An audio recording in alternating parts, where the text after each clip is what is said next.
Okay. Good evening to one and all. Thank you for joining us tonight. Wednesday, January 22nd, we are having our Pontiac Planning Commission meeting. It's a special Planning Commission meeting.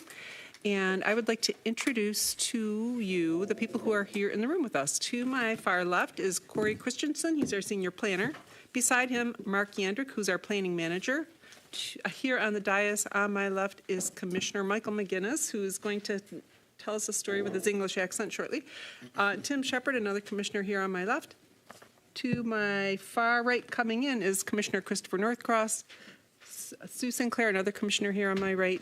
Sam Henley is my vice chair, and I am the chair, Mona Parlov. So thank you for coming tonight. Would you like to do a roll call? Commissioner McGinnis. Present. Commissioner Shepard. Present. Commissioner Parlov. Present. Commissioner Henley. Present. Commissioner Sinclair. Present. And Commissioner Northcross. Present. Very good. We have a quorum. Any official communications this evening? Commissioner Duvall just wishes her regrets that she's unable to come tonight, but is very much excited to be learning more about the master plan. Okay, very good. Any amendments? I think we do have an amendment for our agenda this evening. We are not going to be hearing from our applicant, SPR 24-031. They will be visiting us at our next meeting, which will be Wednesday, February 5th. Yes. With regard to 7A, the application, Yes. this is for staff. The reason I think we were looking at it was two of the commissioners, one of which is myself, had wanted additional information on this site, specifically like the rear of the site, which would be the west side, and how they were retaining it. I believe Commissioner Parlov was the other commissioner that wanted to see it, and I believe the plans in here are the same ones that we saw previously. So, and I noticed there's some inconsistencies in the floor plans that are shown, just a location on a door. So if you, for the next meeting, if you could just look at that. And then I also have a question for staff. We will definitely look into that, though. Can I ask for just one clarification on that? Because just to recall, when you were referring to the rear of the building, were you looking for a facade? Was it having to do with the retaining wall? I just wanted to clarify. It was the retaining wall. Yep. So it would be the west elevation. They're not. Okay. They're not really showing anything. I believe these are the same drawings that we had were shown previously, and specifically on the north side of the building. I would like to know where that man door is, because that is the only door entering the restaurant area, and that means they would be parking on that curve to load. So those are my concerns regarding that. And then I have staff questions for staff on another project that we had voted on previously. We can talk about that under communications at the end if you Okay. want to bring that up then. Okay. Thank you. That's it. Okay, so with that amendment to the agenda, I need a motion. Motion to approve the agenda as noted. All right, all in favor? Aye. Any nays? No. All right, then we are set with that. For public hearings, we don't have any this evening, so we will head right into new business, and I will let staff introduce. Yeah. So thank you, Chair. I would like to welcome the team from McKenna. We have the president, John Jackson, and Ashley Jankowski, one of their, I'll call her power planner tonight. This project is a master plan project that is long overdue in the city. It is really a rewrite of our master plan. It does incorporate a few elements from the previous one, but it's really, those are still relevant. This is really a new master plan. I want to thank everyone that has been involved in the process, from Planning Commission, City Council, to the public, to McKenna. We have had a lot of community engagement. It has been hard. It has been fast. There is 7 things that we identified in our original RFP to focus on. And the goal of this, if you've probably heard this from me, is to make this plan foundational, to make it attainable, and to make it respected. And there have been, not everyone agrees on everything, but we're trying to set a path forward. Now, one of the things about being foundational is there might be items in the city that we may want to look at a couple years from now that are higher priorities. And that's where this is a foundational plan, and we build upon it as we go forward. So with that, I'm really going to pass it off to John Jackson at the podium there to really present what has gone on, what is in the plan, and he's available for questions. I know one of the things I think we should talk about this evening is what exactly is going on with Planning Commission. You know, are we going in full detail for this? Are we just doing an overview? But I think that might be good once your presentation is finished to establish that with the commission as we go forward. Fantastic. Thank you, Mark. That's a great introduction. I appreciate you setting the stage. And I'm happy to be here Okay, thank you. with you tonight at this stage of the project. Our team has worked closely with the residents of Pontiac. Thank you. Our team has worked very closely with the residents of Pontiac over several different public engagement meetings, several different types of engagement opportunities from online activities, and I'll go over those a little bit more here in a second. But I'd like to sort of address Mark's question here at the beginning. Where we are in the process of this plan is you have received basically a complete document, and that document reflects all of the feedback that we heard over the course of this process from the public, as well as from you, staff, and the council and other members of the community, stakeholders. So you have what they told us. This is what we heard that the community wanted. And it's a detailed document, and it's a unique document. And I'll get into some of the unique features of the plan here in a minute. But ideally, at the end of this meeting tonight, we're looking for the Planning Commission to make a recommendation that this plan be forwarded to City Council with your support to have it distributed to surrounding communities to get even more feedback. Surrounding communities, SEMCOG, which is Southeast Michigan Council of Governments, Oakland County, and other organizations that will provide the city with additional feedback on this plan. So I guess my point in bringing that up is that the feedback loop is not closed yet. We need to get additional feedback from surrounding communities. And also, after that process, and again, I'll go over this in more detail at the end of the presentation, there will be another public hearing for the public to weigh in before this plan is formally adopted. So again, tonight what we're looking for is support from the Planning Commission to send this to the City Council with your support to distribute it to surrounding communities. So with that, I'll jump in real quick. As Mark pointed out, this plan is intended to be a starting point, a foundation, based on the feedback from the community to make additional actions moving forward and to implement it. Things like zoning. Okay, after this is done, this planning part is sort of the fun part, right? It's setting the stage. But then you got to roll up your sleeves and really start implementing it. And I think that's where maybe the previous plan didn't quite get legs, but we need to make sure that this plan is supported and gets to the next stage so we can start implementing it through zoning improvements or zoning updates, as well as other policies in the city to implement it. It's a call to action. Every one of the chapters in this master plan includes specific recommended actions. And we fully anticipate and expect that the city will use those actions in each of the chapters every year when they set their planning priorities. What are we going to do this year? What are we going to tackle this year? You can look back at those actions and say, we need to address this. Or look at them and say, hey, there are grants available for these actions that we have in our plan. So let's slide that up on the list of priorities. So that action plan that is in this master plan is extremely important in order to make progress and fulfill the expectations of the people who participated in this planning process.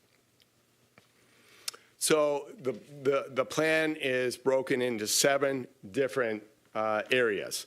The future land use, housing and neighborhoods, development and redevelopment, historic preservation, downtown and commercial corridors, future transportation, and workforce development. These issues rose to the top in terms of the important issues that need to be addressed, and they overlap a lot. And so a lot of the actions address multiple categories that are up there. I mentioned that we had a lot of public engagement, and this is just a summary of the public engagement that we had. Specifically, we had, I'm not even going to read them all. There's too many to read here. Steering committee meetings, virtual webinars, community workshops, town hall meetings, pop-up events, all these different efforts to reach out to the residents, property owners, business owners in Pontiac to find out what do they expect, what do they want to see, what's their vision for Pontiac moving forward. And John, if I could just, I don't mean to interrupt, Of course. page IV, which is in the introduction, actually lists all of these things out. There we go, bingo. Yep. Bada bing, right Yep. here.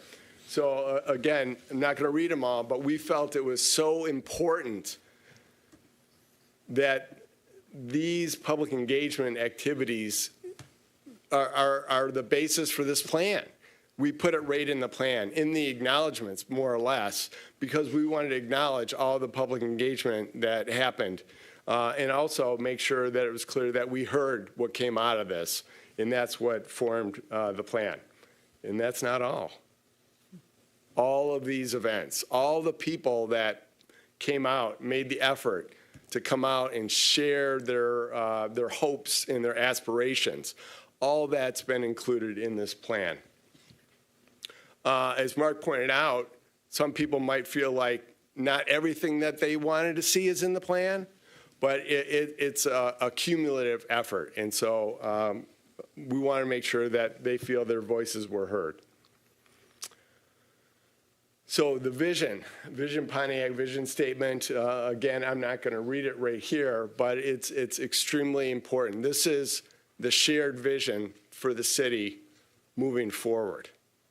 And this is what you as a planning commission will come back to when you're asked to make decisions on rezonings, on discretionary decisions with respect to special land uses. Does it meet with the intent of the master plan? Is it consistent with this vision for our city moving forward? So this is important to keep in mind when you do your day-to-day activities as planning commission members. Someone asked me what I thought of this plan in terms of how it compared to other community plans. And I said, I think it's extremely unique in that in each chapter, each of those subjects that we addressed, it includes a statement of findings that came out of the analytics that we did as part of this, the analysis we did in terms of demographics, market support, existing land use, natural features, all those analytics, as well as the public engagement, led to a series of very specific core findings in each of those subject areas. Okay? And then from those findings, we developed metrics, very specific metrics, which are measurable things that the city wants to accomplish within a very specific time frame. So very specific, very accountable actions that the city wants to accomplish. And then from there, very specific actions in terms of how to accomplish those metrics are in each of the subject areas. So from that standpoint, there's a very high degree of accountability in this plan to show the people that participated in the public engagement that you're serious about achieving the vision that's in this plan. So that is a very unique aspect of this, one that I think will serve the city well moving forward. So again, each chapter includes the visions, goals, objectives, and very specific action items. I'm not going to go through each one of these. I believe these were presented to the Planning Commission previously, so I'm going to sort of leaf through here quickly. Future land use core findings, a metric by 2040, create 120 public resident-owned small-scale redevelopments. Very neighborhood-focused, but beneficial community-wide. Housing in neighborhoods, same thing, goal statement. Core findings, Pontiac needs not just affordable housing, but great housing for all income levels. That's what we heard the community wanted, not just affordable housing, but housing for everybody and high quality, all income levels. One of the aspects of the plan, in addition, in this development and redevelopment section, we have very specific redevelopment concepts identified in areas throughout the city. And those, again, are aspirational. They're illustrative about what kind of infill development could occur that really achieves the balance between wanting to see new development in the city while also making sure that it's sensitive to the neighborhoods that they're in. And so, again, some of the recommendations that came out of the plan are making sure that the city engages the neighborhoods in these redevelopment, infill economic development efforts so that we can clearly articulate at the time of these developments what's expected in the neighborhood, what the neighborhood wants to get out of it. Historic preservation, obviously, a major asset that the city has. This clearly is focused on preserving the housing stock that's over 50 years old. Again, a lot of beautiful architecture here in Pontiac, and it was clear through all the public engagement that that was an important aspect the city wanted to maintain.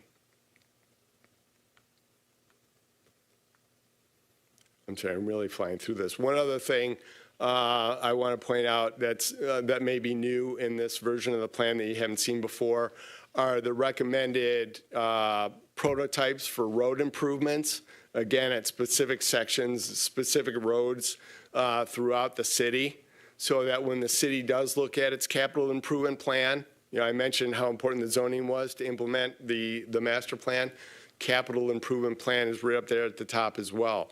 So when you get grant money to do road improvement projects, we've given you a palette of different road types so that you can include things like non-motorized facilities on your roads. You can include on-street parking, pedestrian improvements, and other things like that. If you're going to go ahead and start to improve your road network, these are some standards that you can apply. Page 130 if you're curious in your book.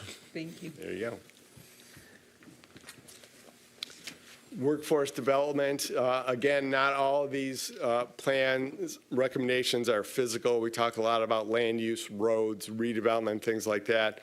But it's also to encourage and provide opportunities for the residents to improve their employment options and other things of that nature. So there's recommendations, very specific actions intended to improve those aspects of day-to-day life here in Pontiac as well.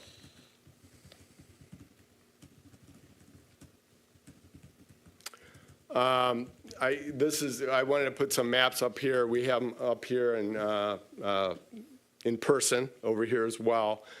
But again, we analyzed existing land use to see what the patterns were. We got feedback regarding things like non-residential encroachment into residential neighborhoods. So we wanted to make sure we looked at things like the existing land use patterns. We wanted to look at, okay, let's see, am I stuck here again?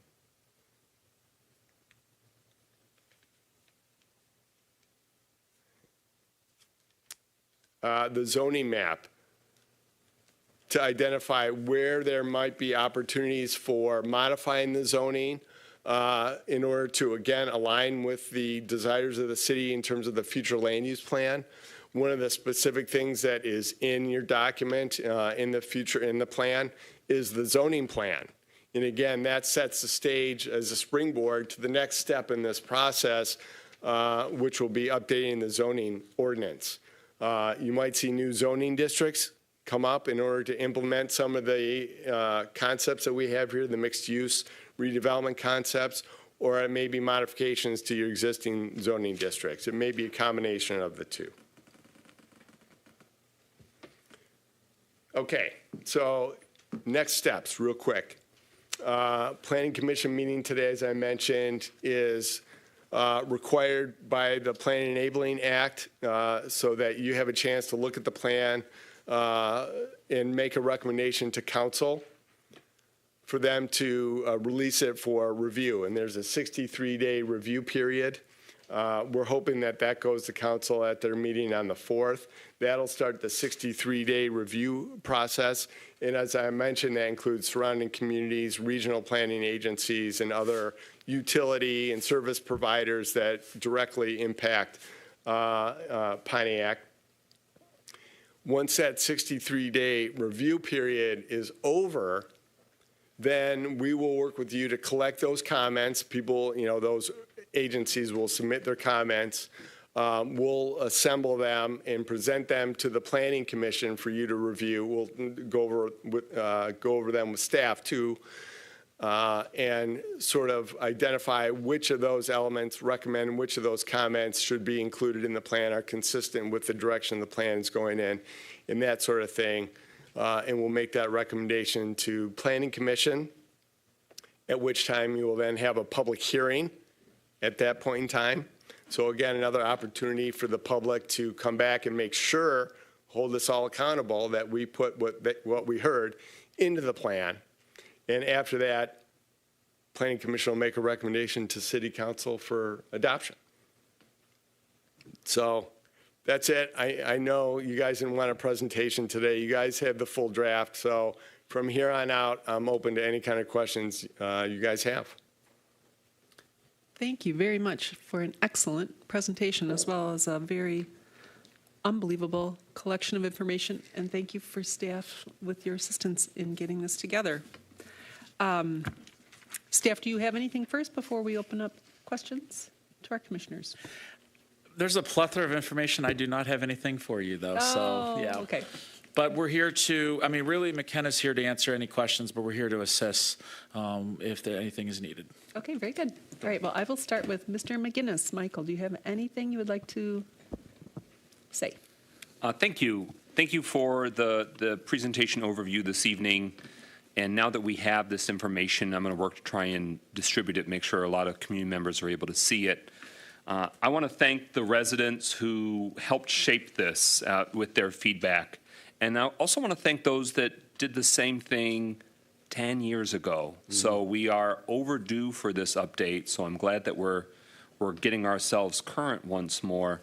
But some of the individuals on this very table, Ms. Parlov and Mr. Northcross, stand out in my memory with 11 years ago plus working on the most recent master plan updates. So I just want to say thank you that obviously the work you did then is the foundation that this update is able to work from. So I'm going to work hard to try and prompt and encourage further community feedback. What are the methods that the staff and team have for that 63-day window starts? What are some best practices for how that public comment will be received? Are we looking just at the public hearings, and then, of course, when it comes before City Council and the Planning Commission? Or is there another way for, sort of quick hit, someone makes a comment and says, on page 32, this doesn't make sense to me, or my house is really close to this zoning change, proposed, land use change, and that worries me. What safeguards are there in place? So, you know what I'm saying? Like a way in which... Absolutely. We are open to continued input from the community. We have an online, presence still available so people can continue to provide input from that perspective. Would that be visionpontiac.com or? Yes. Okay. So visionpontiac.com, it might not have that function yet, but does it have a way already where someone could weigh in or say, hey, I've got a question or? There's an opportunity to contact staff on there now, but the document will not be uploaded there until City Council actually passes the resolution saying that this is the draft plan. Right now, this plan is only before Planning Commission. Once City Council adopts the resolution, that's when it'll be available for the public to view and comment. And that's when the 63-day window begins, correct? Yeah, With that after council passes that resolution at their meeting, again, hopefully on the 4th, that'll kickstart that 63-day process. Okay, but when Planning Commission tonight makes the recommendation and City Council votes on February 4th, and that's the target, that doesn't mean that's now our master plan. It really No. means this is the feedback, formal review, public comment feedback begins. Yeah. And it won't be until April or so in which after all of that, after that shaping Exactly. from the community, that's when it would be before council for a final verdict. Planning Commission, public hearing, and then council after that 63 days. So April, yep. Thank you. What should this commission, future commissions, and the city overall be thinking about for how not to be behind the 8 ball for future years or decades? What's the healthy chronology of initiating the next 5-year review? So what we suggest, and I know, I'm sure staff is diligent about this, every year there's a planning report that goes from the Planning Commission to the City Council. I would use that opportunity, that annual report that you send to City Council, to look at these actions that are spelled out in this document and say, here's what we've done, here's what we need to do. And I would encourage the council to do that as well on their own, because there are some actions in here that may not involve the Planning Commission. So I think you need to look at this plan on an annual basis. This is not a static plan. This is not, and again, I think that's a unique feature here with the degree of detail we have in the action sections. There are things for you to do on an annual basis, so that when you do get to that 4.5-year mark, that 4-year mark, you can say, we've been working with this on a regular basis. We know what needs to be updated. And at that next 5-year mark, you might decide to do a deep dive in another aspect of planning. You might say, this plan is stood the test of time, still accurately reflects where we as a city want to go, but we need some more detail in a sub-area plan in this area of the city.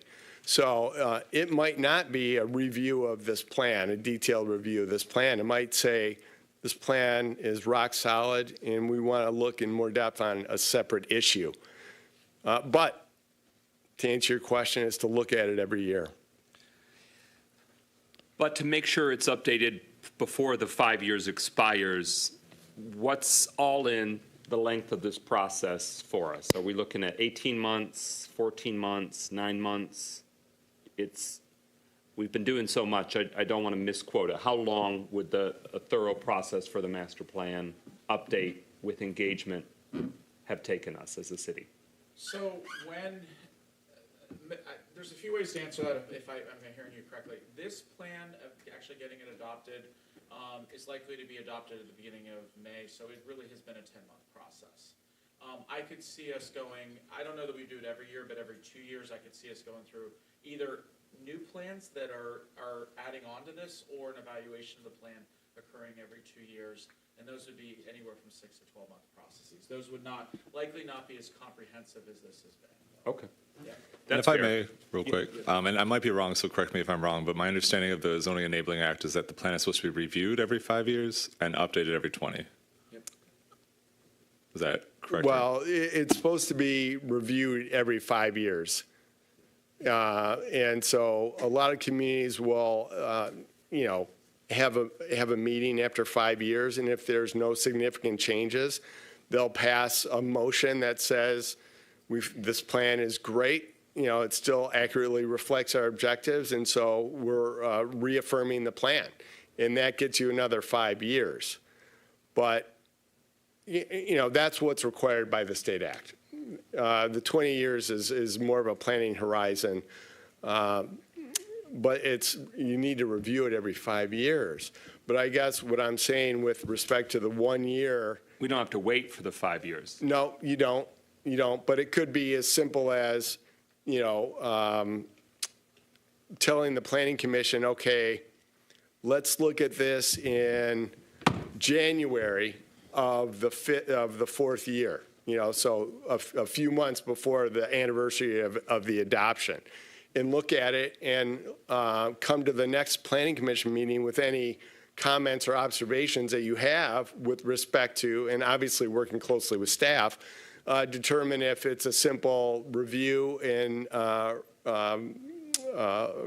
reaffirming the document, or if it needs an overhaul, or if it needs, maybe, like I said, a deep dive in a specific subject area. Those are all options, different ways you could do it. Thank you. I'm going to reserve further questions. That way I'm not only dominating. If you can come back to me later in terms of the content. Yeah, absolutely. I'd be happy to do so. Thank you for your questions so far. Please go ahead, Tim. I'm not sure how deep we should dig into this, but like market analysis, how did you guys come up with this stuff? Like, I'm looking specifically at the downtown. So we use multiple sources of data. We used Esri, we used CoStar, I believe, as well, to help us define the trade areas, help us identify where there are opportunities for new types of businesses and things of that nature. And you can see in each one of the neighborhood redevelopment plans, there are estimated number of businesses that could be supported, and all that comes from that market data. Okay. The reason I'm asking is if this goes out to developers and they're seeing a 1% vacancy rate in offices downtown, I mean, that's not a real number. It's not even close. So, I mean, that's what and I don't know if we should dig into that, like if we want to get into the details, and then looking at like your land values and stuff like that. You throw just some parcels. And they're, I think, like there's one parcel, it's lot 6, right? It's listed for 1.2 million, which is kind of a dumb number, but your land value here is 36,000. Mm-hmm. So who comes up with this, and is this something that's supposed to be for developers to look at, or is this just kind of just a basic thing for us to look at? It's not going to pass the mustard in terms of getting financing from a bank. So if a developer is using this as a method to do their investment, it's probably not going to provide that level of information. I believe it's intended to provide sort of a baseline and maybe some trends or opportunities more than anything. And again, that's information that we gathered from those multiple sources, including Oakland County, I'm sure, in terms of property values and things of that nature. And there's always going to be a difference between the property values and the market value. I mean, obviously, right. That's always going to be the case. And especially the market value is going to fluctuate depending on what happens. I would say that if done correctly, the plan and subsequent zoning improvements could add value to a lot of the property in the city. Okay. I guess I just didn't know how much we should dig into this, because the market analysis is so far off. Well, but I mean, if again, you have questions, we'd be happy to. If I have questions, I don't really care. It's just if it's being thrown to a developer, if I'm a developer from California and I look at 1% vacancy rates and all that, it's just not. And then they drive through the town and they're like, this is a pipe dream. Like, this is not real. So maybe it would be nice to have realistic numbers before, to present to them. So, and I don't know how you get those, but I know they're not right. So I was kind of curious where you got them from. So, and I'm not criticizing what you're doing. It's just they're just not even close to being accurate. And Tim, could I add on? I'm familiar with a lot of the different metrics that are in here. I've reviewed it. I'm aware of the 1%, and I think we've flagged that before. And I know for some of the other ones, maybe McKenna can consider maybe a secondary source just to confirm that. I know in some of the population numbers that we were receiving, I could tell that there was an error somewhere in the data, and luckily we were able to find alternative sources that were what I would call reliable and a little bit more I consistent. don't mean to be beating it up, I just, Yep. if we're going to look at it, Yep. should we be looking at Yep. it with accuracy, or should it's Yeah. just kind of a generalized Yep. thing? So, that's all. So, You know, and the We'll vacancy look might into be the it. sale rate and not necessarily the actual occupancy itself. And so, you I know, would assume the retail vacancy, rate is 40% yeah. downtown. Just, I mean, that would be a guess. I mean, I have a few of the buildings, versus 14, at least. And then office is probably 30% versus 1%. So my point is they're not even close. So who did these analysis, who did this stuff? So We'll look into it for another source to confirm. that's fine. Yeah, I appreciate it. Thanks for your Yep, no problem. One of the things I do want to add on for that is looking at building data, they were showing 21 from the census. And it may be that the city was not reporting it as we appropriately should be. And I think it's a call to action for us. Luckily, we were able to pull building data and give an accurate number, which it was 191 permits this decade. So that's a much healthier number than just 21 building permits for new houses. Yeah. Okay, good. All right, thank you. That's all I have. Thank you very much, Tim. Christopher, questions for our guests tonight? Let me start off by saying I like the framework. I like what was done. I like the different areas that were touched. The organization of the plan, I think, is excellent. I think you did your work. The emphasis being on community participation, very good, very good.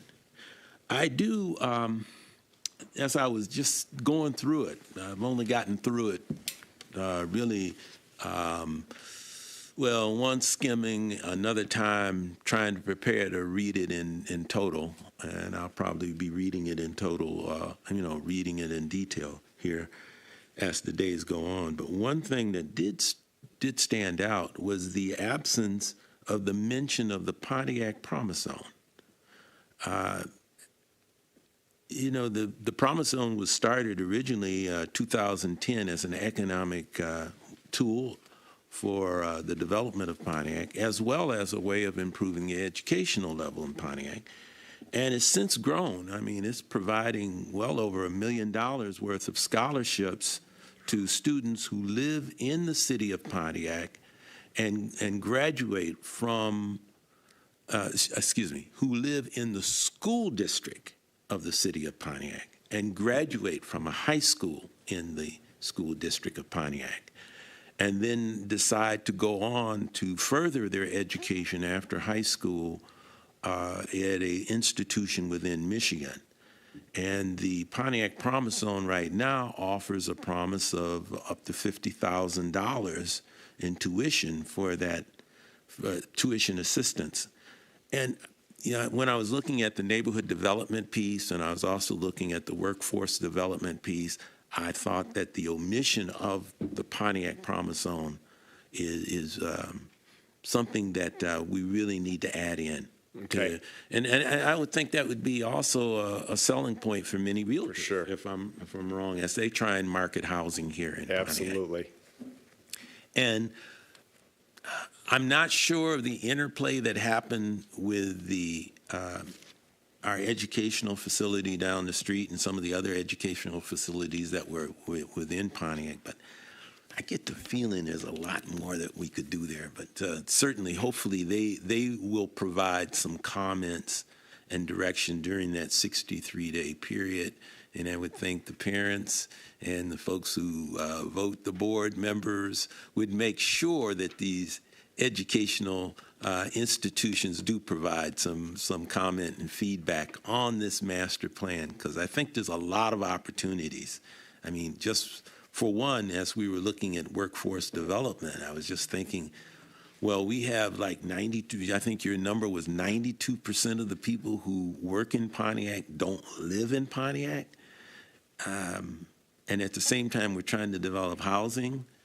I'm saying, wow, that seems to me to be an opportunity. Combination of financing, directed hiring, and then commitments both from that employee to the employer in exchange for certain support from the employer and the surrounding community for that for that employee, that skilled educational worker, hopefully, to come and live in Pontiac and reside in Pontiac. Seems like that could be a great opportunity for that to happen. But yes, and in terms of, well, this is something that we as a board planning commission will have to discuss about next steps and even a review of the efficacy of just our whole day-to-day planning activity. I know at one time we had discussed meeting with the ZBA to see if, from their perspective, we need to do something different, and then possibly semi-annual reviews of different code enforcement actions, just to see if there's any type of repetitive type of action that comes up that speaks to a hole in our zoning ordinance or something that's overly restrictive or offbeat in our zoning ordinance that we need to take care of. But again, I like the framework, I like the structure, I like the things that are happening in your report, in the planning master plan, and yes, be interested to see what happens during the 63-day period. And by the way, I've also assessed this master plan by going to the agenda for the planning commission that's on the city council, that's on the city's website, and brought up that big, 203-page document. Yep. But within that is the actual master plan that I had, that I'm going through and reviewing, Thank you. as well as what was sent to us. So, thank you. And Chris, I just want to echo something you just said. The Pontiac Promise Zone is something that's a feedback that, whether it's tonight or whether the public has a similar feedback for us, I know how the workforce development chapter is organized and can easily be incorporated in there. And that's a wonderful piece of feedback for you or anyone from the public that sees that there's something that could be bridged. So thank you. Again, I would also think in the area of neighborhood development and redevelopment, that would be an important thing to state. That's a resource that's there. This is a state authority where we're funded by the increase in the tax that's collected from the Pontiac School District. We get half of that increase, and the base year, we set that as being 2014. So, that's prior to Amazon. That's right as United Wholesale Mortgage is coming in. So we do have resources to develop young people in Pontiac, and in many ways, that can be could be a real possible plus as we try and market properties in Pontiac. Great, Thank thank you. you. Thanks, Christopher. Sue?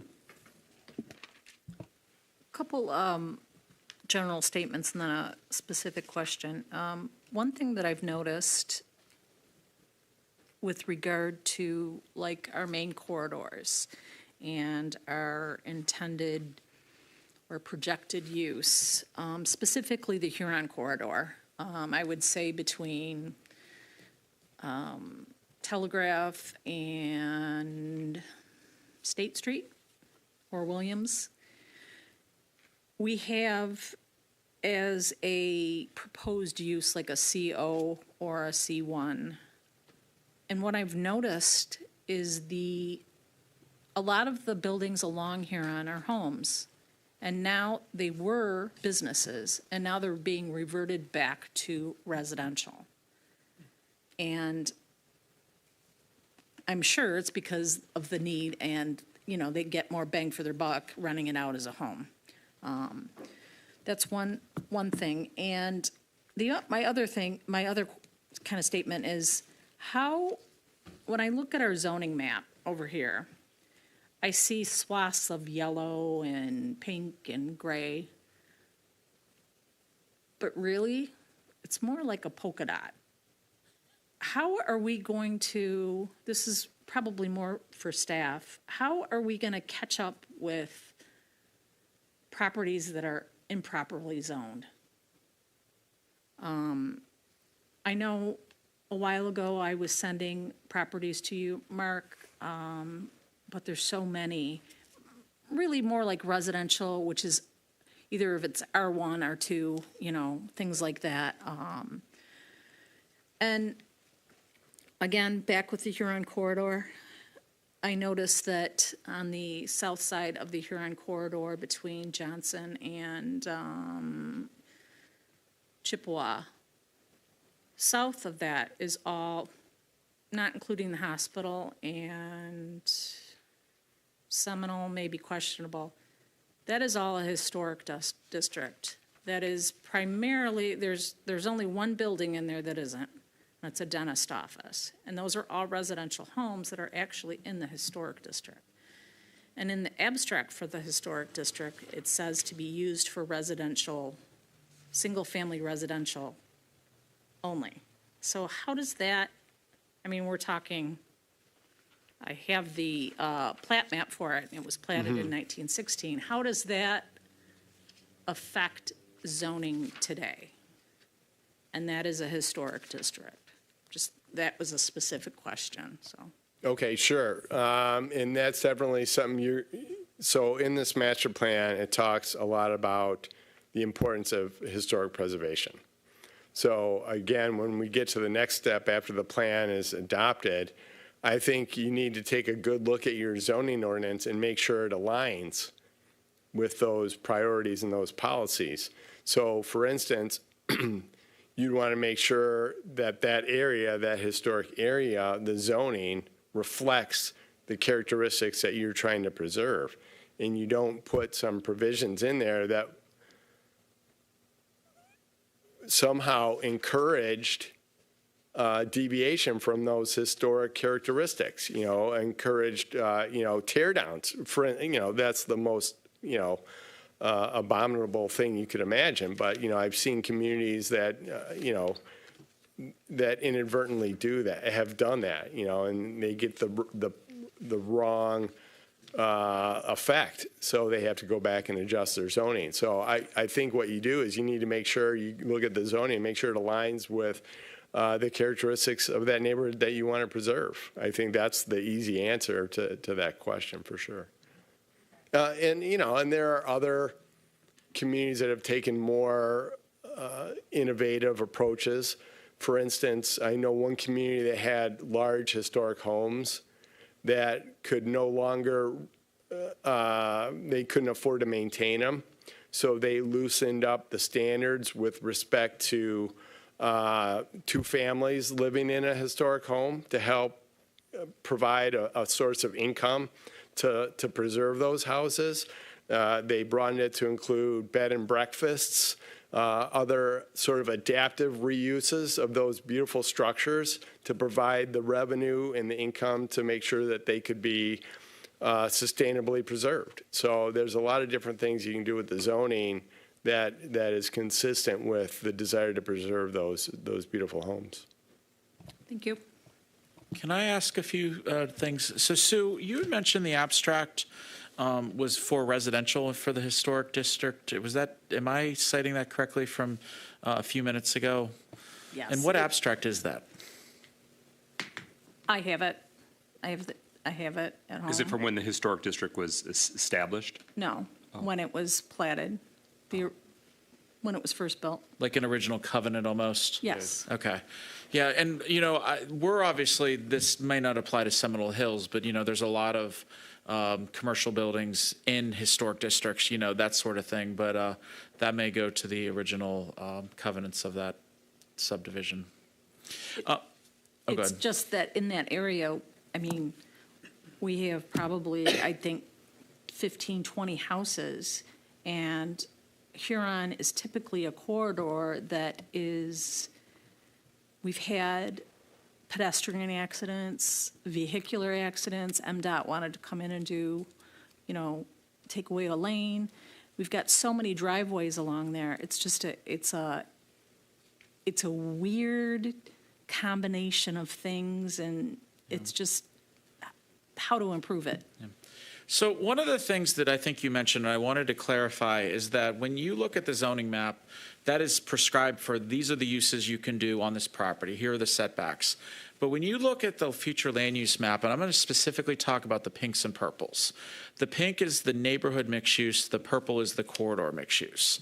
That is not that every property has to have 3 different land uses on it. What it is when you're looking at the immediate area, you need to have complementary uses that, you might have residential on one, you might have commercial on the other, and they often play together. You're not going to have, I'm not necessarily talking, if it's neighborhood mixed use, you're not going to talk about a service station, but you might find a neighborhood store or a small retail shop, and I think when we're looking at the future land use map and those 2 colors, it's not individually prescribed for that. It's looking at the block as a whole and the neighborhood as a whole. But when looking, this has not been done over the last couple master plans, but our goal with this is immediately to queue up starting a new zoning ordinance this year. And we'd be working with another consultant, we'd have an RFP, and I could see in 2026 having a new zoning map. And that's where you're going to see some changes that you're going to find some legal nonconformities.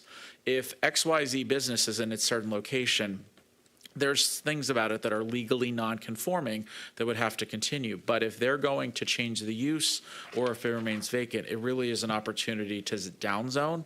And I'm not saying the whole city is going to be downzone, but just in certain key areas, that's the goal of this master plan, is to make it more appropriate on corridors. And we also have places in the current District 7 that have industrial buildings in the middle of a neighborhood, and we want to make sure that those uses in the long term are lessened so it doesn't become a long-term burden on that neighborhood. Thank you. Thank you. Thank you. Sam, please. Well, first of all, thank you very much for your presentation. I really appreciate the work that has gone into all this. But there are some pros and cons to being the last commissioner to give feedback. And one of those is that any questions I had have already been addressed. But I just want to say that I really like how the information is organized and presented. Back when I worked in real estate development, I had to use the old City of Pontiac master plan, and I think this is a large step up, and it's a better guide, and I appreciate the action steps and stuff that we can actually use as commissioners to guide our future decisions when it comes to certain applications. Similar to Chris, I also have to finish my detailed read-through. Okay. But as I do that, I will continue to submit feedback. Please. On the Vision Pontiac website. But overall, I like the vision and how it is translated into this document. So thank you. Thank you. Thank you, Sam. Chris and I were on the master plan committee, which was 10 years ago now. How's that possible? And we were just coming out of emergency management. There were a lot of things that were happening for the city overall, and we really tried hard to do what we could do with what we had. This is so different than what we did and what we had, and I really appreciate it. As I'm turning each page, I kept getting more impressed and more blown away by everything. So thank you, thank you, thank you. Thank you. It's really exciting to see this. It's very detailed and it's very optimistic, so thank you for that. A quick little thing I noticed on page 14, when you're talking about land use classification, it mentions single-family residential, and it talks about less than 8,000 square feet, and then 8,000 to 14,000 square feet. Can you make a notation that you're actually talking about the lot size? Because yeah. at first glance, because of what I do, I'm a real estate broker, I always thought, are you talking about 8,000 square foot homes in Pontiac? And then we've got all these that are over 14,000 square feet, so obviously not. Yeah. But just for the reader, it might Sure. help a little bit there. The other thing that I noticed in the plan, and I need to spend probably, if we've got 63 days to comment. I'm probably going to be reading at least 10 pages a day so I can get through everything in time and really, fly spec it. But on page 24, is it 23, 24? It's the conversation again about daylighting the river. And when you've been in this city for a very long time, like I have, it becomes this urban legend. So I don't know if you pulled this from something, and I don't know if staff was helping with this. Oh, we were. So can someone please give us factual Okay. information about daylighting the river right now? Does anybody have it in the room? So what I would say is, and this is going to come from Oakland County, that obviously there's been some press release over the last year from the Detroit news stations. Oakland County did do a very high level evaluation. It was seen to be too costly to do as part of their redevelopment project. What you're seeing with the Clinton River in here is that if the city can strategically acquire easements and or property for a future daylighting, that is the goal right now. That is a little bit more achievable. The funding source is not seen as something we're looking to do immediately. I think we've got some better priorities in the near future, but I think anything we can do to captivate those lands that would be either above or near the river, if it were to be daylighted, is where the city should focus right now. Okay, so I was told, and I can't tell you who told this to me, but they seem like a reliable person, that when the Dawson Mill Pond Dam was rebuilt, which is probably 25 years ago now, it's been a little while, that affected the flow of water through what's going underground right now, that there's just not enough water there to daylight. That is our understanding as well. So that's Okay. where, again, if that happens in the future, it'd be part of a more comprehensive process. And there are cities across the country that are removing dams. You know, I think Bodette Park is a wonderful park, and that's not being proposed at this time. I think the city is just looking to see in the future, again, acquiring lands or easements more likely for that. But you're right. I have heard that as well, that we don't believe that there's a strong enough water source to make that a viable option, and that's where costs are probably rising, because in order for that to be daylighted, there has to be enough water to go through to make it usable. Thank you. Thank you for that. That helps a lot. My overall feeling about this, and my overall feeling about the prior master plan, is that this all is so very promising, but at the end of the day, it really comes down to money and who has the money to implement everything that's in the plan or part of the plan or any of the plan. So as we talk about this, I still want to stay optimistic, but I'm hoping that we're being realistic about it. And as we talked about this before, Christopher, when we finished the plan last time, we said, okay, we've done this now. Is it just going to sit up on a shelf, and these things that we came up with, are they ever going to get done? And a lot of them didn't get done. So as we're aging, and I would really like to see some of these things, can you give us any sort of overview about how we can truly accomplish some of this? Or is it that we need to find private funds? Do we go to state for state funds? Do we collect more income tax? What is it that's going to make this beautiful 200-page document really come to life for us? All of the above. Okay. Yeah, every single source that you can find, you need to tap. But I can tell you this, that a lot of the sources of revenue outside the city, state, county, federal, they'll want to look at a plan that says, we want to do this to our roads. We want to do this to our natural features. We want to do this to our park system. So having a plan with specific objectives will help you access some of those financing sources. So I think you're in a great shape, and the more specific, the better. So I think you're in good shape as far as that goes. But again, I would say that this document, in order to serve the city the best, it can't sit on the shelf, and it's designed not to sit on the shelf. It's intended to inform the zoning updates. It's intended to inform your capital improvement program. I don't know how much the city spends on an annual basis in terms of capital improvements, but it's more than you spent on this plan, I'm sure.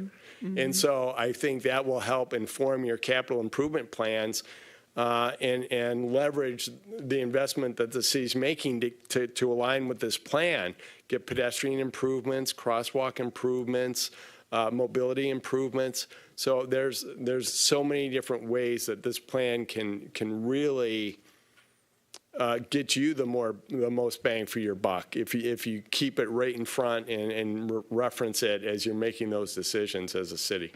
Great, thank you for that. That helps a lot. Yeah.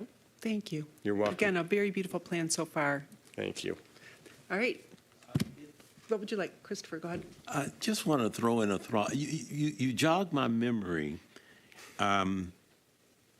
Years ago, when I was going through school, I worked for the city engineering department, and that was at the same time the county and the city did a improvement project called the Clinton River Drain Number 3, and that basically went from the Mill Dam, or the Hubert Price Dam, I think they call it now, through the city. I think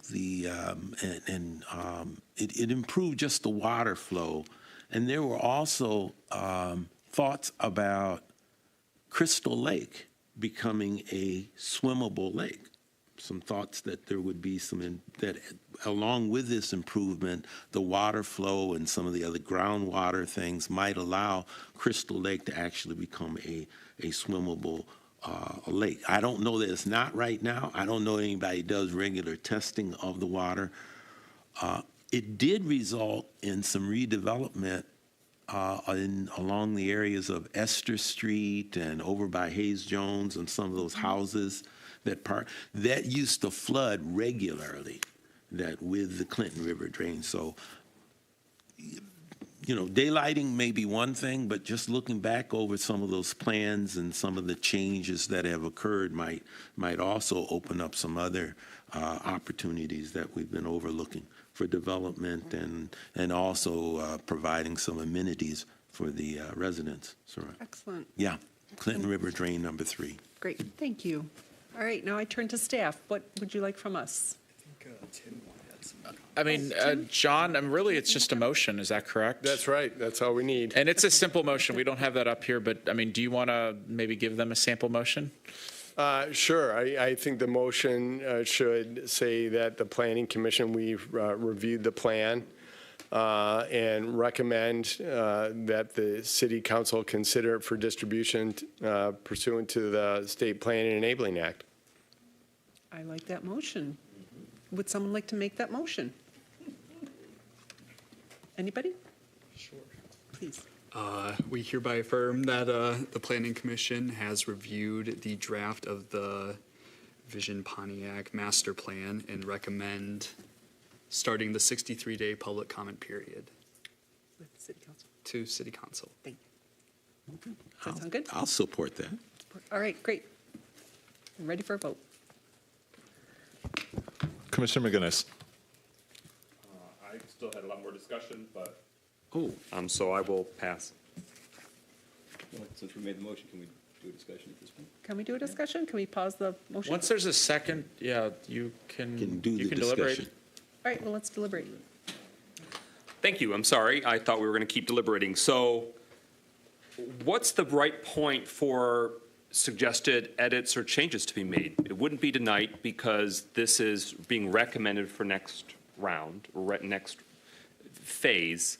So would it be between this draft getting approved by City Council February 4th and then before it's a final presentation to the Planning Commission in April? Is that the time for when you might be crafting a little bit more, tweaking any errors? So, yeah, anything like that, get those comments to us as soon as you can. We'd like to make the corrections, keep a running, document making the upgrades. And then any substantive comments or any content questions, we can assemble those at the end of the 63-day review period, go through them with staff, and then present them to the planning commission to determine what needs to be changed. Mike, can I ask a follow-up question to him? So once City Council adopts this, the public will be able to ask questions, give comments, and that really goes to McKenna and to city staff. But I really wanted to ask for Planning Commission, as they're reviewing this document over the next 63 days, should they go through the same process? Should they reach directly out to McKenna? Should they reach out directly to staff because they're just as involved in this process? I would highly recommend that you reach out to staff, and then we can go over those comments that staff assembles. But the idea that John has shared with me is all of the changes between the draft and final plan will really be highlighted and delivered to you, almost like a red line per se, so you really know what is being changed, and we hope that there's a lot of positive feedback there. Absolutely. So when we're making our comments, should we send it in an email to staff? Was that what you'd prefer? Okay, we'll do that. Thank you. I'm grateful that you've highlighted like specific areas of further opportunity, like the Auburn and Paddock intersection. I thought that was really creative and hopefully can stimulate and spark growth and redevelopment. The Franklin Elementary School site, so that way we can see that addressed, see that improved. Glenwood Plaza. I mean, these are definitely larger and well-located land that are not serving the residents well. In fact, they are a drain and they're deterrent. I thought that the way in which this process, you gathered public feedback about what's important to you, what do you want to see changed. I mean, overwhelmingly, that feedback about wanting to see blight, you wanting to see blight addressed. I think that that's important to have identified, and hopefully the master plan will directly serve to address that. Commissioner Sinclair really, I think, hit on something when it comes to Huron Corridor. You did an engagement in the fall, and it showed that Huron was the top corridor that residents in the city wanted to see addressed. Mm-hmm. And I think it goes in part to blight reduction, that the Huron Corridor can and should be vibrant, attractive, desirable, and in many respects, in part due to past land use evolutions, it's not. And the residents are saying they want to see that addressed. So I'm going to really quickly try and get through some of these items. The future land use map, it's identifying research and development campus. And I think that's a creative, and I'm open to that kind of category. But can you and staff help us understand what does that mean in the practical application? It's more aspirational, but that won't necessarily have a change on zoning unless and until zoning changes are to follow, correct? Correct. Right. Zoning changes will come after the master plan is adopted. That particular, the provisions and the policies that are included in that particular land use may inform some changes to your zoning that include limited outdoor storage in that area, other things that may impact the character of industrial uses in that area, in addition to informing your economic development efforts to find things that would attract research type uses into that area. Okay. You also have, it's a contrast, there's a downtown in that future land use map, a downtown, and then downtown/civic/park/mixed use.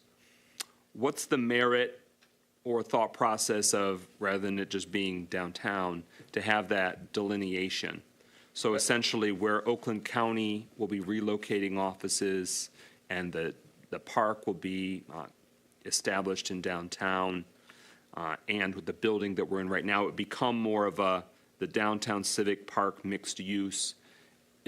What's the I'm benefit? sorry, which one are you looking at specific? I want to make sure we're.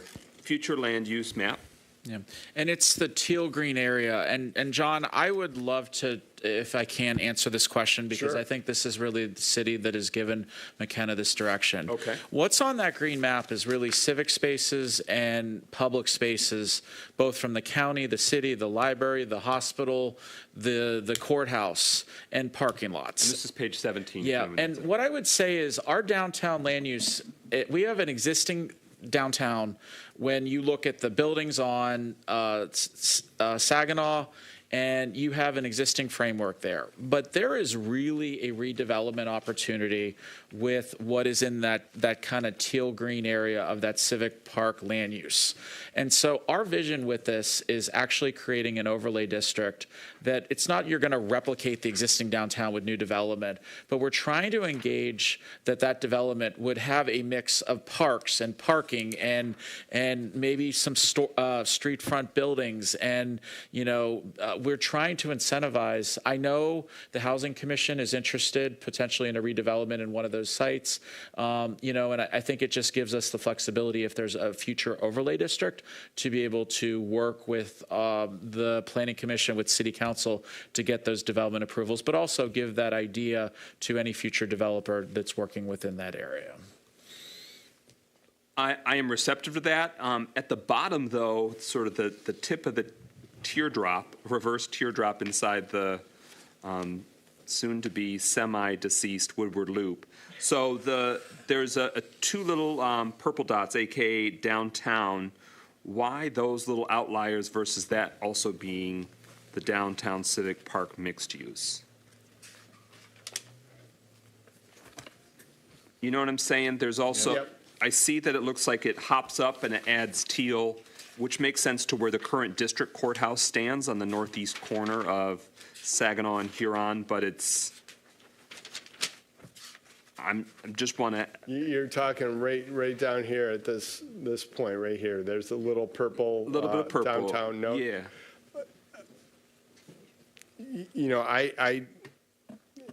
I maybe ask Mark to comment, but I suspect there may be something there that is a physical improvement or something that's more consistent with the downtown fabric than it is with sort of the other description we have here, which is the public spaces, the public facilities, that sort of thing. That would be my. It is private ownership. Now, I think we could be very much open to the idea of extending it to those two properties, but those are really private ownership, still under the downtown umbrella, but Well, it's not the civic there's other space. private ownership in those parcels north of that as well. So if that's the barometer, then it'd be different. And we're not going to change it tonight. I just want to flag that because there Sure. might be an opportunity for cleanup there. Definitely take a look at it. But thank you for sharing that. Thank you, Mike. I saw a few small spelling errors. I'll share that offline because Please. tonight's not the time to grab it. The north of Crystal Lake, there's historically known as the Lakeside property. It's vacant land, so in the current land use map, it shows it as really just dormant, just white. There's nothing there. And it looks like the current zoning map, I just want to confirm if staff is aware, that looks like it's R3 zoning. Is that your understanding of the former Lakeside property? The current zoning, we have that right here. Let me just double check. Because obviously that's a beautiful, okay, so it's currently R3. So and what does R3 allow? Multifamily. Okay, so nothing commercial. It does allow mixed-use development within a building. Now, you can have an outlaw of something, but it is primarily multifamily residential. And some minor retail, like Yep. bakeries, are allowed. Okay. Yep. Which would be amazing. And we've heard some concepts that speak to a mixed-use Yep. possibility. Are there any pending zoning requests or past applications regarding what had been proposed development within recent years? The city received an incomplete application, did not meet the submittal requirements. We provided feedback to the applicant. We have not received much communication since then, and that was approximately 8 months ago. And so right now, I would not consider this an active project for the city. But for future land use, it would identify neighborhood mixed use, which Yes, would be that's right. receptive to redevelopment in the residential and commercial mixed use. As a destination, correct. Okay. On page 25, it speaks to the building that we're in right now, and it says that it's not ADA compliant because they're looking at what had originally been the front entrance or the pedestrian entrance. So while true that doesn't look good and it's not functional, the building is American with Disabilities Act accessible and compliant, because what has become the actual entrance is the parking lot entrance. So it's just a functional weirdness of when they built this in the early 1950s, and then the Woodward Loop came, and the slope of the hill, and everyone ignoring that. So that's kind of like a walled-off entrance. Granted, it should look better, and it should be better maintained, but I just want to flag that. We can deal with it in the editing round, but we might want to clean that up. To the connections with the Clinton River point, I think that creatively looking at it is the solution. I think the language here allows enough flexibility. The Housing Commission has shared some beautiful concepts and ideas of how near where the Clinton River footprint is, ways that there can be water features, ways that there can be water, just water and connections to it. It doesn't necessarily mean the expensive hundreds of millions of dollars of engineering feat of making a river where it ain't a river anymore. There are different ways to sort of connect to it, to pay homage to it, to play with it, from art, from fountains, from rain gardens, or sort of a run. And I just want to, I think that the plan broadly referencing that is cool. But to your point, Chairwoman Parlov, there's got a lot more needs to happen to make it possible and real.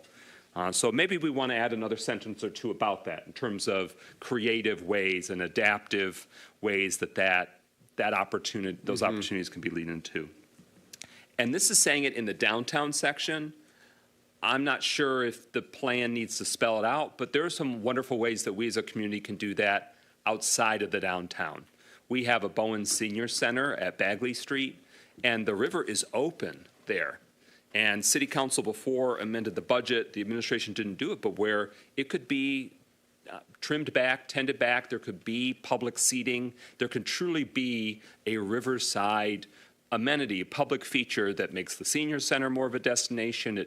It makes it so we don't have to try and pursue a river that will never be a river in that spot, because they took it down 20 feet and put it in a concrete tomb. But I just want to make point of that, because we may want to emphasize that in the downtown and in adjacent, adjacent neighborhoods, because the river, especially before it goes underground, is very much there, viewable, accessible, but has not been well planned. The land use hasn't leaned into that. Yeah. And it's something that I hope to keep pushing for, especially where it's still possible. That's a great point. And that's even true for Bodette Park. I mean, it's the river there, the Clinton River Trail. There are more ways that we can better connect the neighborhoods and the public benefit to the river. I love that you highlight the activated alleyways in the downtown, also on that page. At first, I was going to say maybe we want to highlight specifically, we're talking about downtown alleyways, but it's in the downtown section, so I think it should be obvious. We're not trying to activate the alleyways in neighborhoods. But it's really just there's a few unique opportunities in the downtown versus trying to have art or events behind people's houses. The page 30 is a map that shows zoning, I believe, and just want to flag that the key is cut off, the key color for R4. So that might be just a formatting matter where something mapped over it. Oh, I see. Yep. And that doesn't change the motion before us, but you might be able to, before it gets to council on February 4th, flag that. Mike, can I jump in really Yes, quickly here? please. Just because we're talking about the map. Also, the key for the residential infill overlay district, it looks white on the key. It's missing its yellow slash marks. They're in the far edges of the rectangle. It just looks like a white box that's outlined in yellow. I see. Okay. So need a little more yellow in your box. That's Yep. all. Thank you. And then 3 final questions or points. The Amazon site, formerly the Pontiac Silverdome, the zoning is SP, special purpose. Is that the only special purpose zoning that we have in the city? Yes. Okay. And we have Mr. Gustafson in the room. It may have been during his illustrious tenure that No, that's our. happened, so kudos to you. So What does a special do we have that in ordinance? That is a complete section of our zoning ordinance for specific regulations for that site. Just like the MUD was originally specifically for the Stonegate development for the former Clinton River, those were specific regulations for that district. Okay, so we don't have to get in at length tonight, but I think the Planning Commission might benefit from knowing a little bit more about that. Or I would benefit from knowing more about what the special purpose ordinance spells out. So obviously, it could be commercial. Yep. Could it be industrial, residential? It's a special purpose, so it'd be spelling out something unique or individual to that land. I will email that out, but there are specific requirements there and allowances. And similarly, it shows GOT, Government Office Technical District, for the Oakland County campus. So I assume they're the only GOT in our city boundaries? Yep. Okay. And does that mean they kind of have almost like sovereign action there, or what's the practical impact of that? If the county is building in their government office technical district, do they have to pull permits? Yes, they do. Okay. Yeah. Yep. Well, but they would have to, because I don't know, the Planning Commission, we haven't really received a request. Is it just because it's already? In our time here, what we've seen from the Oakland County offices is really staff-approved zoning certificates and then also interior remodels, so they go through the building department. Okay, so there just hasn't been a new construction that's required a site plan or? Yep. It's mostly built out, so. Yep. Okay. That may change in the years to come.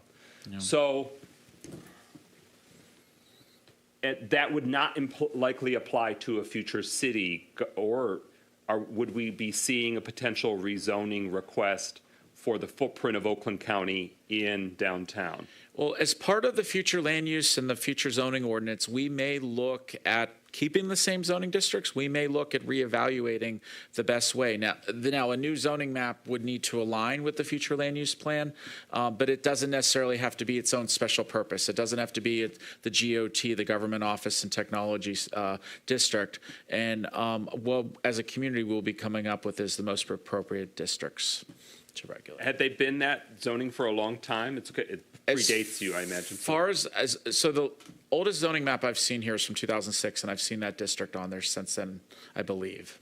Obviously, a county government facility can be outside of that district. They already are in Pontiac right now, and they are in other municipalities. I'm just curious, what's the benefit to Pontiac and the benefit to the county to have that particular type of a zoning district, in part because we may have to make some decisions within the next few years about if there's any requests or proposals for those changes. Yep. Okay.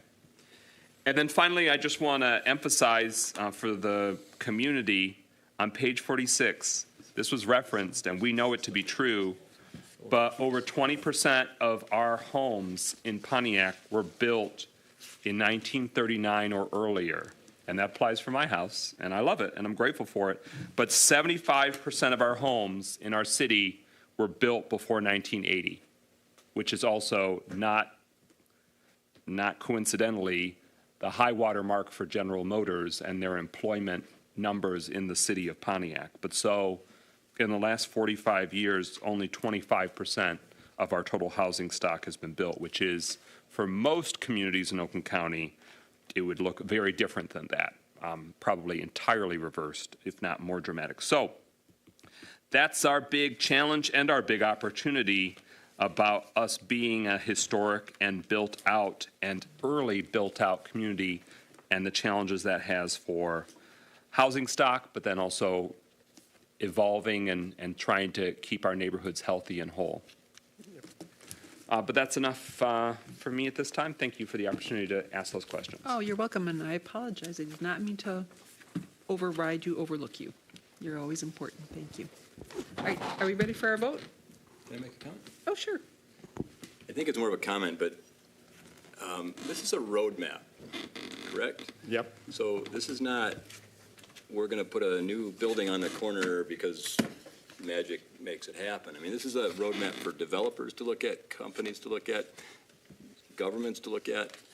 But that's what this is. I mean, I go to a lot of these planning meetings and like, well, we want And we want an amusement park in the middle of this. I mean, we're trying to make it easier for developers to come in and see a plan, correct? That's right. And when I say developers, I mean, it could be a company, it could be a, auto company, whatever it is. Absolutely. You're trying to encourage developers and other people that want to invest in the community to invest in your vision. And so part of this is to identify where those opportunities are for that kind of investment that's consistent with your vision. So I think you're right. It is a roadmap, but it also communicates to the investment community what you'd like to see. Okay, I want to make that clear, that it's not this magic thing that the government's No. going to come in and start building us buildings all over the place. No, This is a roadmap. Yep. That's still a valid point, but I do want to push back. I'm looking at it from the perspective of the resident as the audience. Right. And it's in part to provide a roadmap for all of us together of what does the future look like for us? What's the potential land use that we want to work towards? And so while it has that benefit or that usefulness for one audience, there are multiple audiences that should be served by it and that we're trying to move it forward. And when I say roadmap, I mean, when a developer comes in, he can't build an industrial site on the corner of a residential neighborhood. Right. It's going to tick everybody off. Yeah. So, it goes along with what you're saying, but I just want to make sure it's clear that we're not, this By is. adopting a master plan, we are not now saying the corner of Paddock and Auburn that will be developed. That takes money and. It takes a private- developer to look at that plan and say, yes, this is something that financially works. But you're right, I mean, your point's good. And Mike brought up something else earlier that was interesting, was blight. Like, of course, we want blight taken out of the area. So yes, having a roadmap for that too, so the city government, the DPW knows this is something that we need to focus on, because this is something that we care about. So. But thank you, it's good. Thank you, gentlemen. Yes, please. Along that same line, I think you brought up a good point that there'll have to be a number of revisions and probably rethinking of how we're doing business today to facilitate the plan. For instance, one thing I'm really concerned about is just our current ordinance and how we really let developers come in, and we have to almost play 20 questions with them in terms of whether they meet our current municipal and zoning ordinances. We put, I think, an inordinate amount of burden upon the planning manager to go through what may be new technologies, new industries, to figure out whether or not these industries fall and will meet our requirements for ordinance and municipal and zoning ordinances. And I think we should have, we really need to reduce some of our requirements to have those developers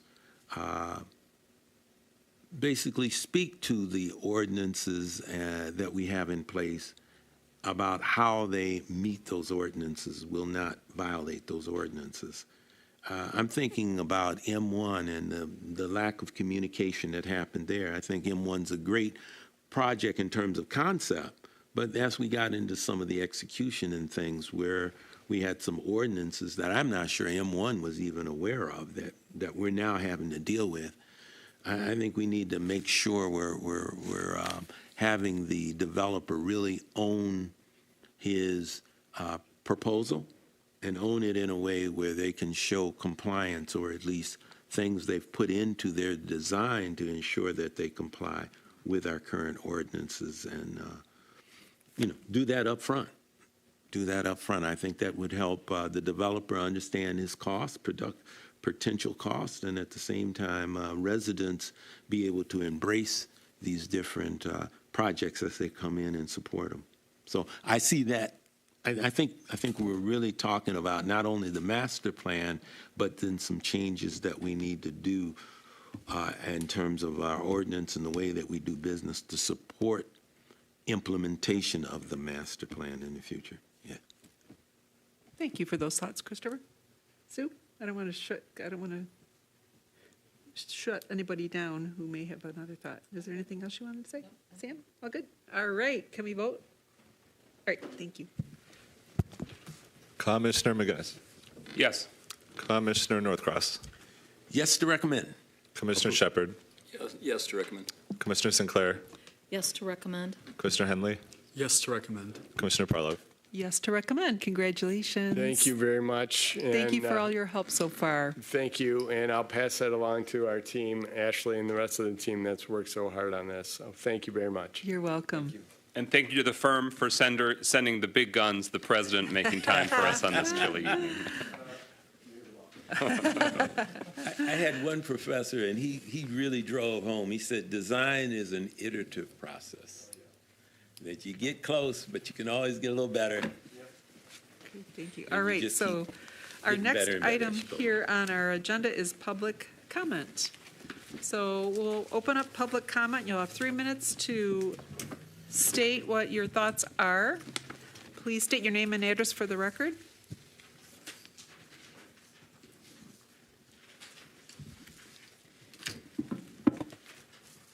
Let me open up public comment.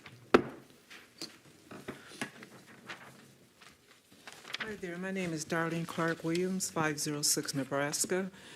I got a question. The zoning committee found little flaws within the project that was presented to you for the master plan. Just curious, and I think the people will be curious too, instead of voting on it with those flaws not corrected, why did you pass it without letting them bring it back? All right, can I answer your question? What we did is we are allowing this plan to go to council. It's Right.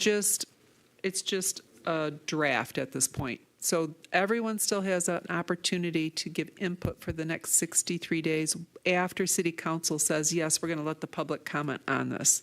So nothing is set in stone. There's still going to be conversations had about your questions specifically, as well as many other questions. But that doesn't answer the question, because I understand the 63 changes, but coming from planning should have a step above council coming in correct. Do you understand? And then let the public peel away. That's the vision I see for Pontiac, okay? And this is another thing that I find out. The master plan is supposed to be a map of the pros and cons of what can happen for Pontiac. Excuse me, I got candy in my mouth and I shouldn't have put it in there. So excuse me. But everyone know that for the last 3 years they've been talking, Councilman McGinnis, and his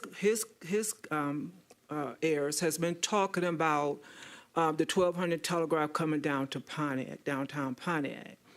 So that had already been paved a way to what they was going to do with that land use. My concern is this, that you are focusing, it looks like to the people you're focusing backwards.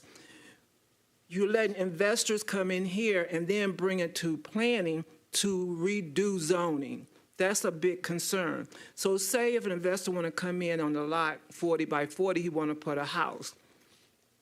But then he have property on the next street that's conjoined, that's empty, and he wants to bring it forward. Though you already passed that plan for someone else, now you open the doors for homeowners to do the same thing. And correct me if I'm wrong. So it's like you pull the cart before the horse and allow this, putting the buildings there and then putting the rules after you put the building. Do that kind of make sense? I understand what you're saying. Okay, so the public is confused about that because planning is the beginning of keeping investors who come in here to make a profit within our neighborhoods out. It looks like now you're bringing them in. Make sense? Continue. So, okay. Thank you. I will pivot over to, well, does anybody else want to have a public comment? We'll get your questions answered in a moment. Yes, good evening. Vern Gustafson, 91 North Saginaw. I just want to commend you and thank you for all your hard work, including your commissioners, city council representatives, staff putting this plan together, and definitely the consultants, and knowing McKenna has done an incredible job for this community. I would say that I have not read in detail the entire plan. I had an opportunity to scan it quickly, and I would say it is a good conservative approach to the future land use plan or the master plan. Yeah, I just want to say that that was a very good conservative approach to how to address this plan for the city of Pontiac, to take it in pieces, parts, to create something better in the future. Thank you. Thank you, Vern. And Vern is our former planning department director. Thank you. Is there anyone else who wanted to make a comment? No? All right, I'm going to close public comment, and then I'm going to turn to staff. Do you have any answers for our... I think the one thing I wanted to address is Ms. Clark's comment is this process that has taken place since June has worked with a whole fabric of the community. We've had a lot of public engagement process. This is the community's plan of what our vision is and how we're going to accomplish it. Cities evolve naturally, and this is our way to get in front of that and set some goals and priorities. In terms of outside developers, no, this is really being driven. These master plan goals are really being driven by what the residents of the community want. Obviously, we've had some conversations with the commercial community in one of the subcommittees just to make sure there's at least some alignment there. But this is really being driven by the residents. And what's going to come out of this is we will have a zoning code rewrite that we're looking to do later this year. And the goal of that is to align the zoning code, not only clean it up, but make it make sure that it fits this long-term vision of the city, which is driven by the residents' input. Obviously, there are things that we have in this master plan that talk about land transfer policies and talk about priority to residents. There are things we talk about in workforce development of trying to bring up our own economy of the Pontiac residents, but it is, anytime anyone owns land, they have a legal right to come forward before this board, and we're just administering the process for them. Now, when this master plan gets adopted, I think that Planning Commission and the community is going to have this plan very fresh. And so if it aligns with the master plan, you want to make sure you're aligning with it. It's not that, but if it doesn't, it gives you a stronger leg to stand on to say this is not good for this community, because you have the feedback from a lot of residents to say what they want. And this plan really helps guide you forward with many of those decisions. And, my goal after this gets adopted is really to ensure that we're engaging with the community enough to ensure that it is not just something that is pulled out every time there's a rezoning, that we actually utilize it and work with partners and work with funding opportunities to try to develop and grow the city. And when I say develop and grow, it's not like we're trying to bulldoze and redevelop everything. We really want to maintain our assets. We want to maintain our people. But there are opportunities to enhance some of our corridors. There's opportunities to enhance some of our neighborhoods that are underpopulated, and we want to make sure we do. Land. Yep, exactly. So, thank you. And I want to offer something, a related answer, that for our master plan, it's about what's our vision of what we do want. Because oftentimes when a proposal comes to us, it's about a zoning change, which is inherently maybe at odds with what we had expected to come somewhere, and then it's sort of what we don't want. And this is the rare opportunity for us to take a step back, look larger, and say, what do we aspire? What's our goal? Mm-hmm. And so that's why we want the master plan to be that vision for what the residents want. Thank you for that, Michael. All right, we are then at the last part of our agenda, staff communications. So, very brief. We have 4 items for the February meeting, so we look forward to that. I do want to say that 461 West Huron has retooled their application. It is the same application, but it is coming back to Planning Commission. Because you guys are a recommending body, no formal decision has taken place on their application, which is why they're seeking additional support. They listened to a lot of the comments from Planning Commission. I will say, though, the applicant did express there was a question asked to the commissioner about, do you want to table this? But they never got an opportunity to answer. And so, they likely would have tabled. But this is going to be coming back. There will be a public hearing for the February meeting. They're basically going to be updating the sign with the proper date, but that will be coming forward. I anticipate a new application because a decision was made. I anticipate a new application coming forward for 94 Dwight. That will not be at the February meeting. That will be at a later date. Thank you. Can I ask for some clarity on that? Please. So 461 West Huron, in terms of the parking lot south of Pontiac General Hospital, right? We're talking about that. Yep. Our recommendation was denial, correct? Yep. What's different? Is there a legal threshold that's clearing that allows a reconsideration, which I'm not opposed to. I want to know more, but they've offered more conditions and modified conditions. So what I would say is this is not the same application. This is a literally, not literally, it's just a different application, and they're seeking the support from Planning Commission before going to City Council. The way you first said it made it sound like it was same thing, just going to be considered and more. One is it's going to be 4 stories instead of 6. So there's modifications and further conditions that they themselves are volunteering. Yep, So that is it'll be materially different, but we're talking about the same location. That is correct. Okay, and then the second, I'll let Commissioner Sinclair ask, but I just want to get clarity on what we'll be actually receiving with 94 Dwight. That, we don't have an application, but I know that they've expressed that they want to come back here with a different application with a different number of units. Sue, did you have a question? With respect to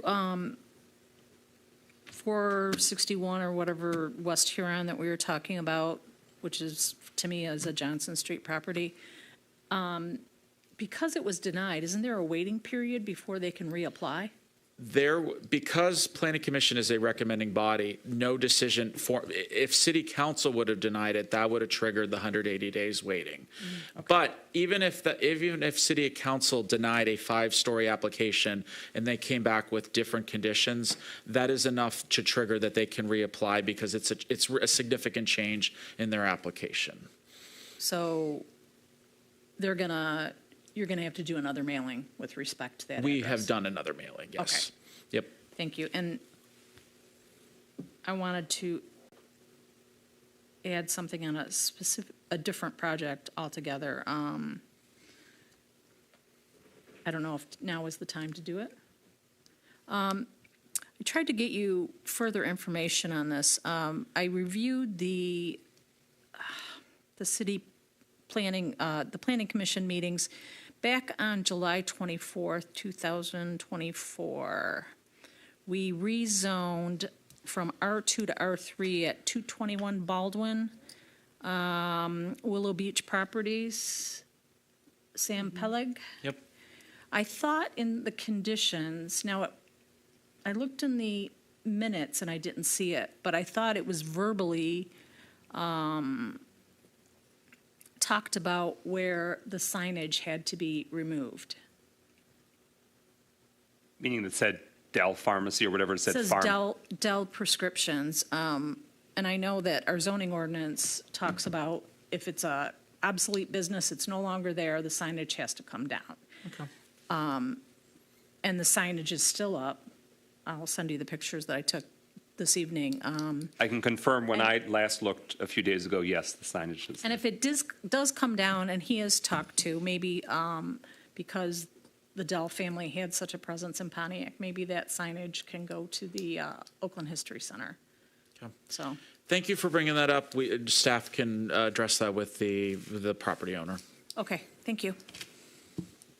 The triggered only one other thing. thing I wanted to mention was city council items. There has not been anything recently. However, last night, the 43 East Columbia rezoning, that was recommended denial from this body. That was tabled to the following meeting. The applicant has not been able to get to city council, and city council has opted to table it till he's in attendance. The marijuana lighting went through first reading last night. There might be some small clarification changes that are proposed for second reading. And then we held the first readings for both place of assembly for zoning and for municipal ordinance. And there could be some additional considerations that city council have at second reading. But we would, on some of those, I don't know if there's full support, but I think city council will take some motions to see in which direction they go. But I definitely want to say with place of assembly, the ideas and the motions that came out of planning commission were very smart, and I really like the direction, and we definitely thank you. One of the items coming up in February that we're working on crafting right now is the automobile service for gas stations and all that. We're not trying to make this complicated, and we're working to actually separate out some land uses, but we very much looking forward to bringing that to you in February. Hopefully with a little extra time that if we need to divulge, we can, either with planning commission or city council. But thank you for your work on these zoning text amendments. Thank you. Could I add one thing I just remembered I wanted to tell you about? Again, at the old Emmanuel Baptist Golf Drive and Old Telegraph, I'm still seeing the commercial tractor trailer parking in that parking lot after they've been told they can't do it.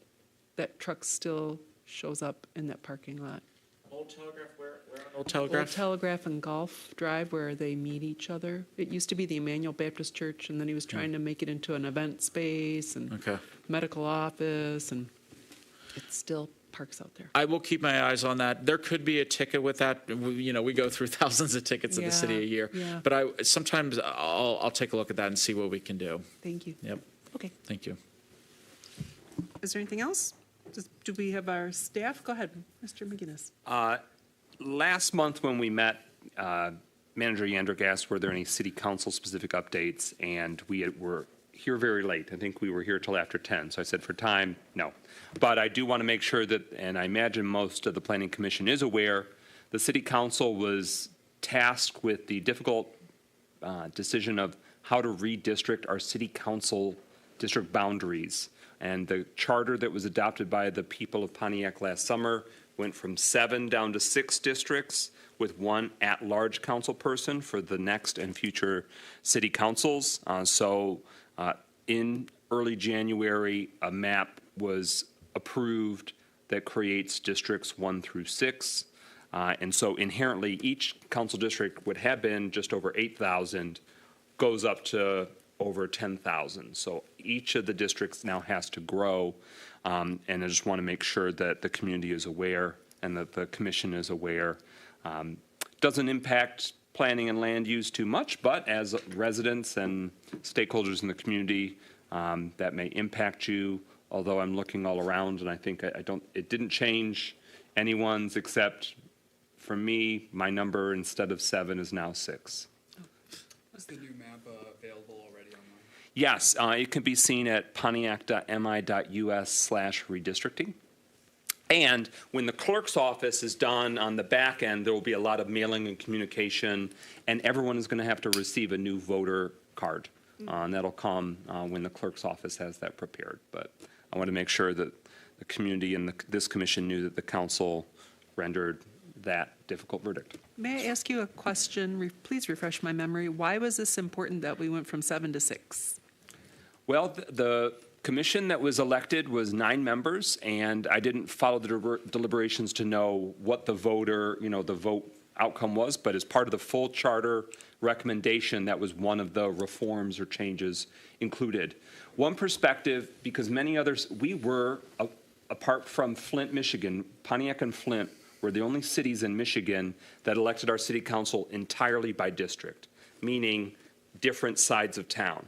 Many city councils in Michigan, you either are all city-wide, you vote, and whoever's the top X vote getters, that's now the city council for whatever the period of time. Some cities do a hybrid, where there are a few at large and a few district. So that way you can guarantee that sides of town all have a seat at the table, because if it's all at large, everyone could live in one side of town or even one neighborhood, and it wouldn't necessarily be a representative, voices and decision makers. A lot of people would be left out geographically, racially, socioeconomically. There's just a lot of factors there. So, for example, Detroit has 2 at-large, 7 districts. Rochester Hills has 4 at-large, 3 districts. Grand Rapids, similar. There's different ways to do it.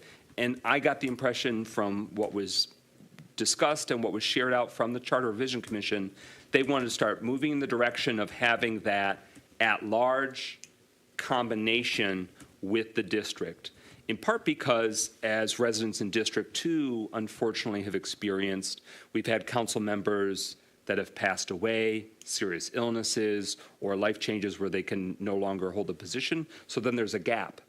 Or let's say you're city council person for your district, out of town, business trip, who knows what, and you still need some assistance.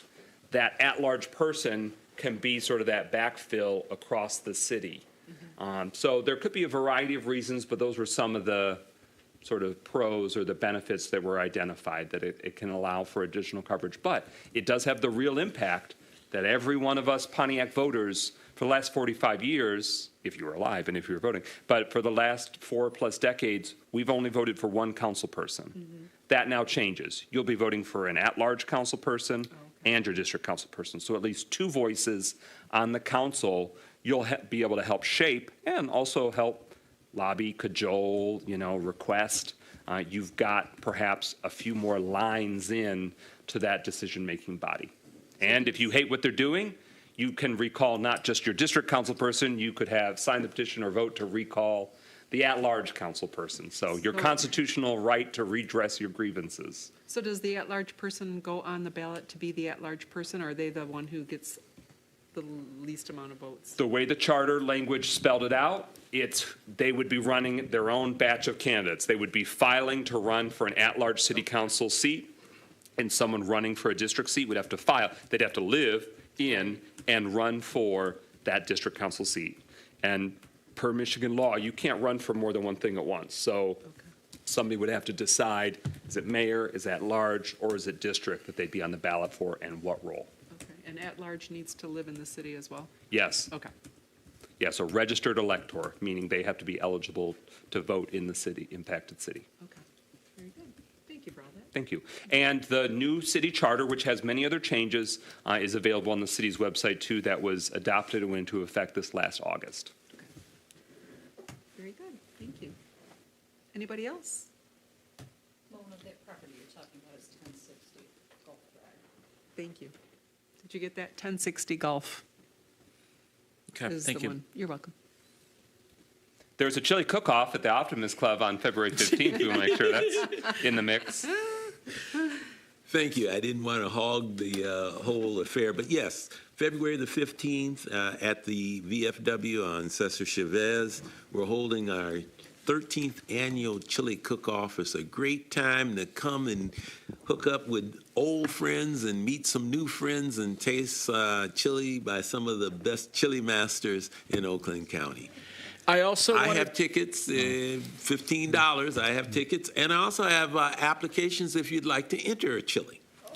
I also wanted to announce MDOT is doing a Woodward Avenue corridor study, their corridor plan, from Detroit all the way up to the bottom of the loop, not including the loop, obviously, because of the construction.